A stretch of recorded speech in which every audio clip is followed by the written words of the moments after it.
पहली मुलाकात और तकरार। इंदौर। इंदौर की सड़कें जो हर वक्त भरा पूरा रहता है, आप भी जानते हैं गाड़ियों से। लेकिन फ़िलहाल जिस सड़क पर हमारी स्टोरी की अभिनेत्री यानी कि प्रवी जा रही थी, जिसकी एज लगभग 19-20 की होगी, उसमें बस इक्की दुक्की गाड़ियाँ ही चल रही थी। प्रवी अपनी स्कूटी में अपनी दोस्त को लेकर कहीं जा रही थी। कहाँ जा रहे ये तो वही जाने। मेन मुद्दे पे आते हैं। अचानक से उनकी स्कूटी को किसी ने टक्कर मार दी, जिससे डिसबैलेंस होकर दोनों ही गिर गए। कौन अंधा इंसान है जिसे इतनी खाली सड़क भी नज़र नहीं आ रही? वो गुस्से से चिल्लाई। फिर अपने हाथ पैर को देखे जहाँ कुछ चोट आई थी। वो तो शुक्र था कि गाड़ी के ड्राइवर ने जल्दी से ब्रेक लगा ली, वरना हॉस्पिटल में एडमिट होने की नौबत आ जाती। फिर वो मुड़ी जहाँ उसके सामने एक शानदार स्कॉर्पियो खड़ी थी। उसमें से अभी भी न गाड़ी का ऑनर बाहर निकला, ना ही उसका ड्राइवर। गुस्से से उसका पारा 7वें से सीधे 10वें आसमान पर चला गया।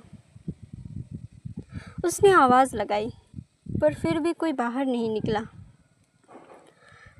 बाहर निकलो अमीरज़ादे, इतना खाली सड़क नहीं दिखाई दी जो मेरी जानू को टक्कर मार दिया तुमने।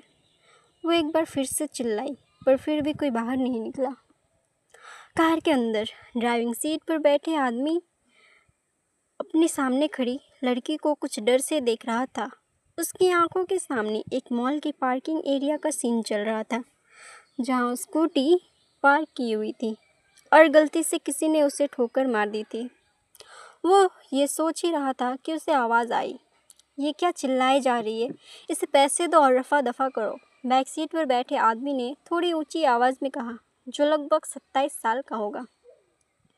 ड्राइविंग सीट पर बैठा आदमी डरते हुए कार से बाहर निकला और कुछ कहने वाला था कि प्रवी उस पर बरस पड़ी।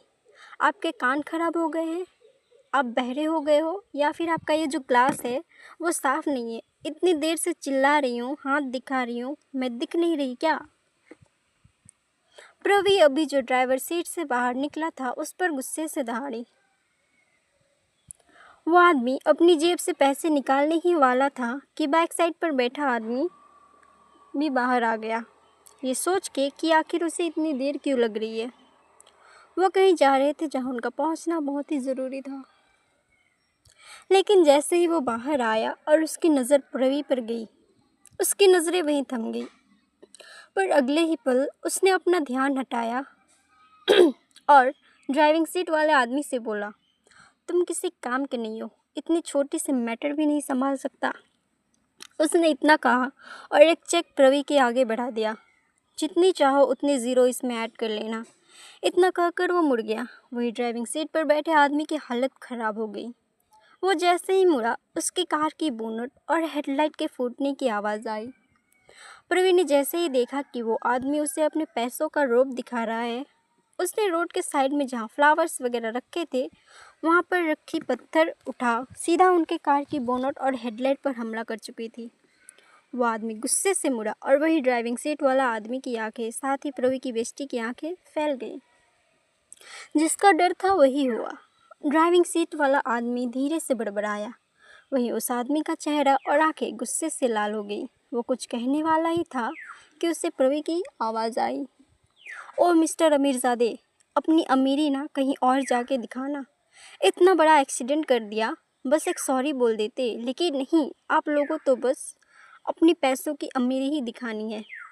इसके बाद उसने उस चेक के टुकड़े टुकड़े किए जैसे वो बैक सीट वाले आदमी को तोड़ रही हो, और फिर उन चेक के टुकड़ों को उस पर ही उछाल दी।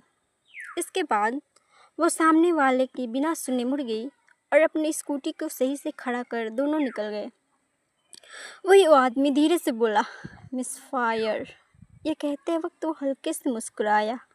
वहीं उसे मुस्कुराता देख वो आदमी दंग रह गया और धीरे से बड़बड़ाया, प्रेसिडेंट मुस्कुरा रहे, ये तो अजूबा हो गया। वही वो आदमी जिसने उसकी बड़बड़ाहट सुन ली थी, वो गुस्से से उसे घूर रहा था और बोला, जल्दी चलो, हमें लेट हो रहा। वहाँ पहुँचते ही दूसरी कार मंगा लेना, इसे सर्विसिंग के लिए भेज दो। ओके प्रेसिडेंट कहकर वो जल्दी से निकल गया।